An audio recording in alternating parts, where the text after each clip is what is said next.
શકે તો એને મેક ઇન ઇન્ડિયા તરીકે ઓળખાય સરદાર વલ્લભભાઈ પટેલ.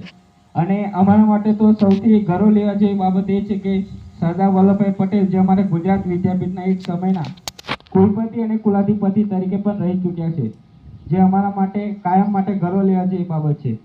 આગળનો જો ચોથો એ છે અમારું સ્નાતક છે કે અમે જે જગ્યાએ જઈએ છીએ, જે ગુજરાત વિદ્યાપીઠની ટોટલ 2700 સ્ટુડન્ટ અલગ અલગ જિલ્લાઓમાં જઈ, તાલુકામાં જઈ અને ગામે ગામ જઈ આ વિશે અમે વાત કરી હતી.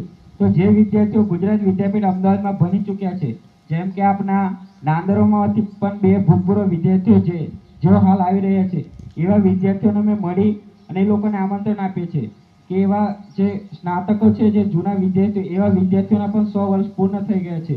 તો ગુજરાત વિદ્યાપીઠે એક મહાસંમેલનનું આયોજન કર્યું છે 6 થી 7 ડિસેમ્બર. તો ગામે ગામે જઈ અમે જે પણ જૂના વિદ્યાર્થીઓ, ભૂતપૂર્વ વિદ્યાર્થીઓ અભ્યાસ કરી ચૂક્યા છે એ લોકોને મળીને અમે આમંત્રણ આપીએ છીએ. આ સાથે અમારી ગુજરાત વિદ્યાપીઠ આ 4S સાથે ચાલી રહી છે, જેમાં અલગ અલગ જગ્યાએ જઈ હાઈસ્કૂલોમાં જઈ વિદ્યાર્થીઓને આ વિશે જાગૃતિ આપવાનો પ્રયાસ કરીએ છીએ. કેમ કે આપણે સૌ જાણીએ છીએ, તમને કદાચ એવું થતું હશે કે હાઈસ્કૂલમાં જ કેમ આવે, ગામમાં કેમ નહીં, પરંતુ આપણે સૌ જાણીએ છીએ કે આપણા દેશનું સૌથી મોટું યુવાધન છે અને યુવાધનને પણ આવા સકારાત્મક કાર્યોમાં જોડવાના હેતુ સાથે આપણે સૌ કહીએ છીએ ને કે આજનો વિદ્યાર્થી આવતીકાલનો ભાવિ નાગરિક છે. તો એવા વિદ્યાર્થીઓને જો અમે સંદેશો આપીએ તો એ કામ સૌથી સરળ રહેશે. કેમ કે જો વિદ્યાર્થીઓ અહીંથી ભલે અહીં 100-200 વિદ્યાર્થી બેઠા છે, પરંતુ આમાંથી 20 વિદ્યાર્થી પણ સારો સંદેશ લઈ જશે તો એક રાષ્ટ્ર માટે સૌથી મોટું કાર્ય થઈ શકશે.